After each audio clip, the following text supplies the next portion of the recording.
오늘 말씀은 마가복음 15장 20절에서 41절입니다. 희롱을 다 한 후 자색옷을 벗기고 도로 그의 옷을 입히고 십자가에 못 박으려고 끌고 나가니라. 마침 알렉산더와 루포의 아버지인 구레네 사람 시몬이 시골로부터 와서 지나가는데 그들이 그를 억지로 같이 가게 하여 예수의 십자가를 지우고 예수를 끌고 골고다라 하는 곳, 번역하면 해골의 곳에 이르러 모략을 탄 포도주를 주었으나 예수께서 받지 아니하시니라. 십자가에 못 박고 그 옷을 나눌새 누가 어느 것을 가질까 하여 제비를 뽑더라. 때가 제3시가 되어 십자가에 못 박으니라. 그 위에 있는 죄패에 유대인의 왕이라 썼고 강도 둘을 예수와 함께 십자가에 못 박으니 하나는 그의 우편에 하나는 좌편에 있더라. 지나가는 자들은 자기 머리를 흔들며 예수를 모욕하여 이르되 아하 성전을 헐고 사흘에 짓는다는 자여 내가 너를 구원하여 십자가에서 내려오라 하고 그와 같이 대제사장들도 서기관들과 함께 희롱하여 서로 말하되 그가 남은 구원하였으되 자기는 구원할 수 없도다.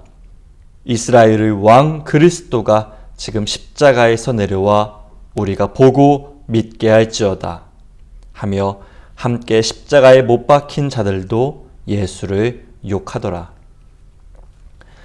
제6시가 되매 온 땅에 어둠이 임하여 제9시까지 계속하더니 제9시에 예수께서 크게 소리 지르시되 엘리 엘리 라마 사막다니 하시니 이를 번역하면 나의 하나님 어찌하여 나를 버리셨나이까 하는 뜻이라. 곁에 섰던 자 중 어떤 이들이 듣고 이르되 보라 엘리야를 부른다 하고 한 사람이 달려가서 해면에 신 포도주를 적시어 갈대에 꿰어 마시게 하고 이르되 가만두어라 엘리야가 와서 그를 내려주나 보자 하더라. 예수께서 큰 소리를 지르시고 숨지시니라. 이에 성소 휘장이 위로부터 아래까지 찢어져 둘이 되니라. 예수를 향하여 섰던 백부장이 그렇게 숨지심을 보고 이르되 이 사람은 진실로 하나님의 아들이었도다 하더라. 멀리서 바라보는 여자들도 있었는데 그 중에 막달라 마리아와 또 작은 야고보와 요새의 어머니 마리아와 또 살로메가 있었으니 이들은 예수께서 갈릴리에 계실 때에 따르며 섬기던 자들이요 또 이 외에 예수와 함께 예루살렘에 올라온 여자들도 많이 있었더라. 아멘. 오늘은 사순절 제6주이자 고난주일입니다. 내일부터는 그야말로 고난주간에 들어서는 것이죠. 예수님의 고난과 십자가, 죽음을 묵상하면서 그 사랑이 얼마나 크고 위대한지 깨달아가는 시간 되기를 소망합니다. 지난 시간까지 5번에 걸쳐 십자가 즈음에라는 제목으로 시리즈 설교를 전해드렸습니다. 십자가를 앞둔 예수님의 마지막 일주일을 따라가면서 우리에게 주시는 여러 메시지들을 깨닫는 시간이었죠. 오늘은 마침내 십자가에 달리시는 장면입니다.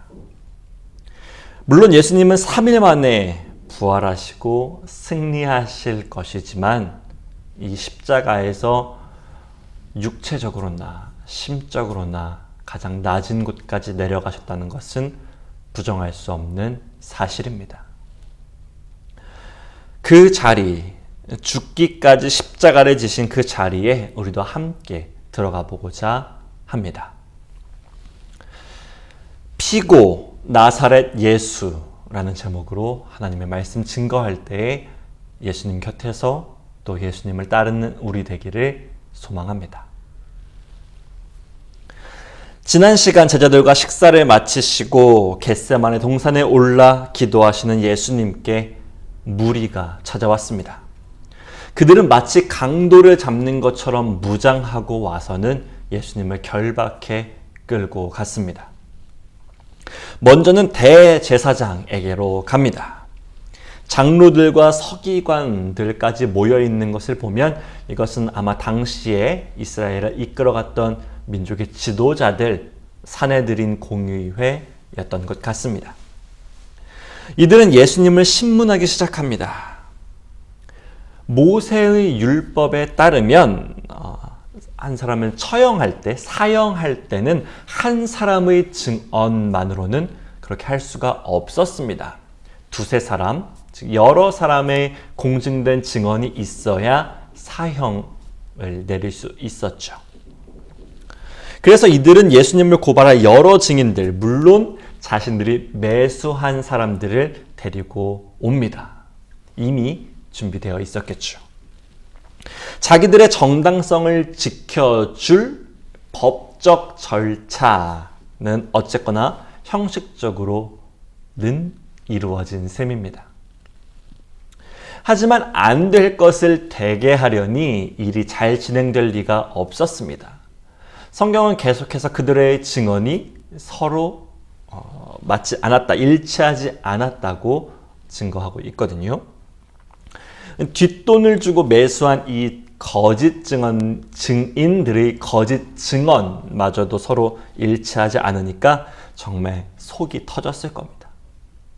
그 말 하나도 제대로 못 맞추나 싶었을 겁니다. 그러다가 결국 그럴싸한 증인을 내세우게 되었습니다. 그는 예수님에 대해서 이렇게 증언합니다. 우리가 그의 말을 들으니 손으로 지은 이 성전을 내가 헐고 손으로 짓지 아니한 다른 성전을 사흘 동안에 지으리라 하더라 하되. 예수님의 피소 내용은 성전에 관한 것이었습니다. 첫 번째 내용이요.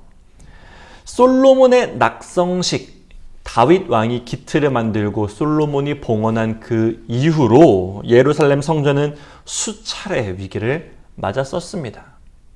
물론 하나님께서 때때마다 지켜주고 보호하셨지만 결국 죄악에 물든 왕들과 어리석은 백성들에 의해 나라는 멸망하게 됐고 성전은 결국 함락당하게 되죠. 하지만 택함 받은 백성으로서 그 와중에도 이 성전만큼은 지켜야 했습니다. 자기들의 손으로 이 성전에 우상을 놓을지언정 이방 나라에 이 성전이 함락되는 것은 결코 지켜볼 수 없었나 봅니다. 성전을 빼앗기는 것은 곧 하나님과 연결된 끈을 놓치게 된다는 것이었고, 성전이 무너진다는 것은 곧 이 세상과는 다른 택함받은 선민, 거룩한 선민이라는 자기 정체성이 같이 붕괴되는 것이었기 때문이었습니다. 그런데 저 나사렛 촌뜨기가 성전을 무너뜨리려 한다? 그 증언이 나왔다? 이거야말로 딱 걸렸습니다. 이건 죽여도 100번은 더 죽일 수 있는 그런 이유가 됩니다. 하지만 그렇게 쥐어짜고 찾아낸 증언도 거짓이었습니다. 그들이 고소한 예수님의 발언은 이것이었습니다. 요한복음 2장에 나오는데요.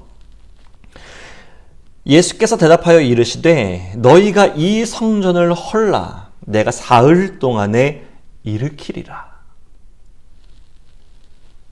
고의였든 오해였든 증인들은 예수님의 이 성전 말씀을 왜곡해서 받아들였습니다. 그래서 이렇게 말합니다. 이 성전을 사흘 만에 다시 세우겠다고? 우리가 피땀 흘려 46년 동안, 무려 46년 동안 짓고 있고 정말 피땀 흘린 고생한 그 성전을, 이건 사실상 예수님의 이야기는 사실상 성전에 대한 위협, 테러 예고였고, 실제로 예수님은 성전을 뒤집어 놓으셨습니다. 성전 정화 사건 기억하시죠? 그야말로 하나님과 이스라엘에 대한 도전인 것입니다. 자기들이 지은 것, 46년 동안 자기들이 지은 것, 수백 수천 년 동안 지켜온 자기들의 신앙, 그렇게 이루어온 자기들의 정체성을 무너뜨리려 한다는 이들의 고발과 고소.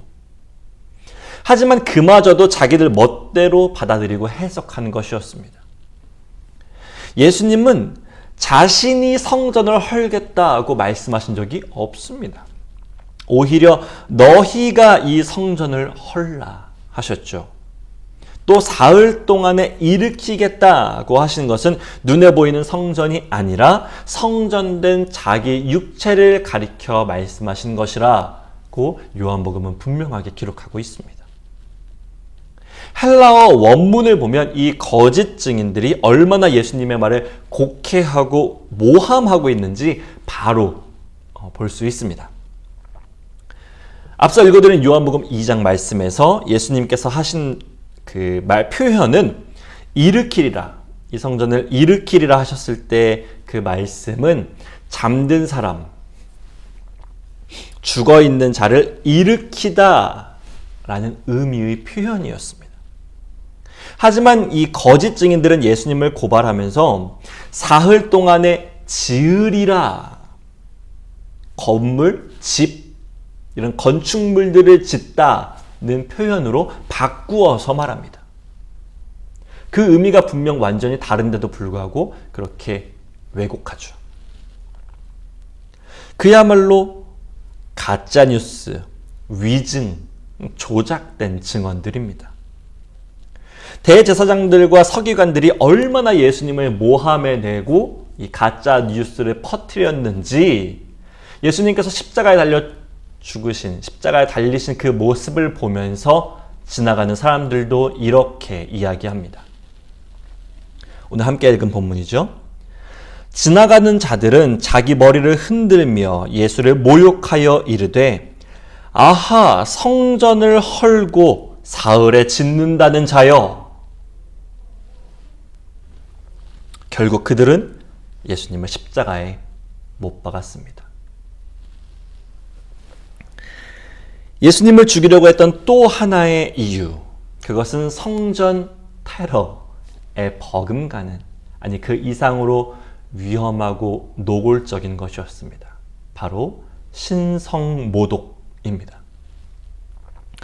자기를 하나님과 동등됨으로 여긴 이 신성모독은 죄사함, 예수님께서 용서하신 사건에서 시작되었습니다.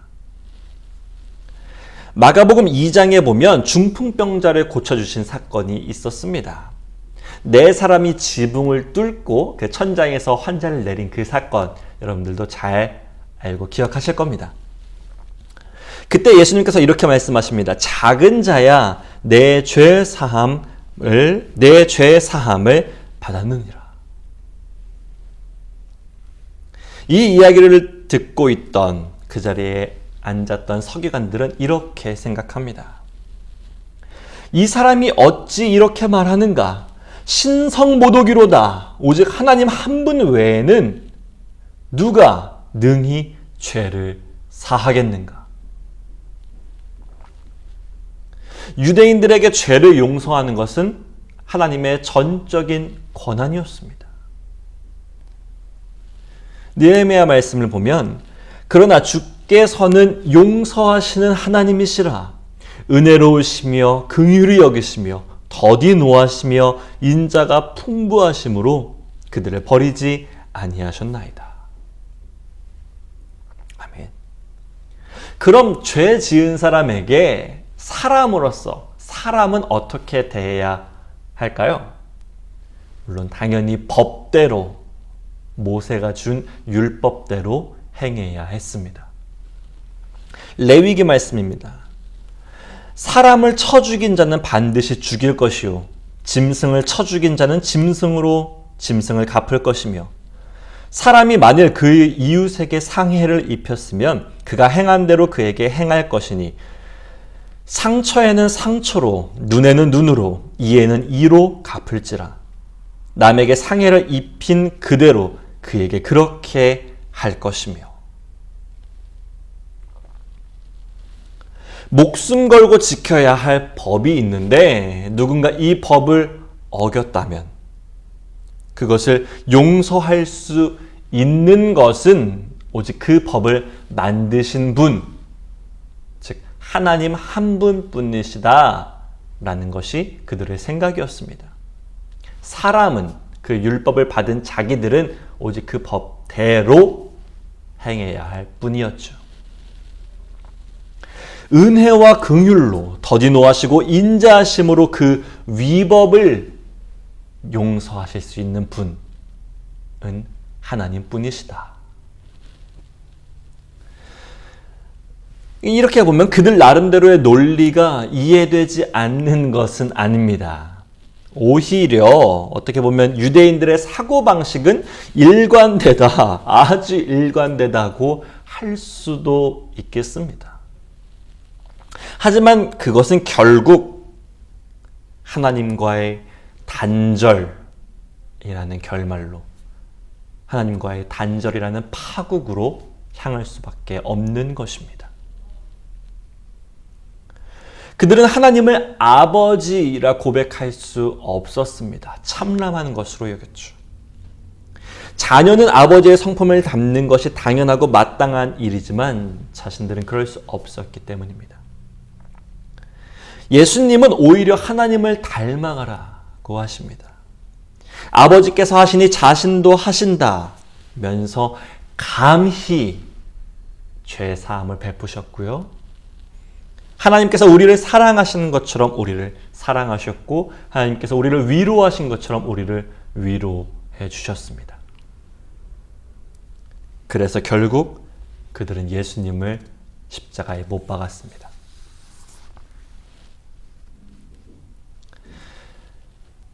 대제사장들과 많은 사람들이 모여서 본디오 빌라도에게 예수님을 이 두 가지 내용으로 고발했지만 예수님께서 십자가에서 죽으신 진짜 이유는 아직 밝혀지지 않았습니다.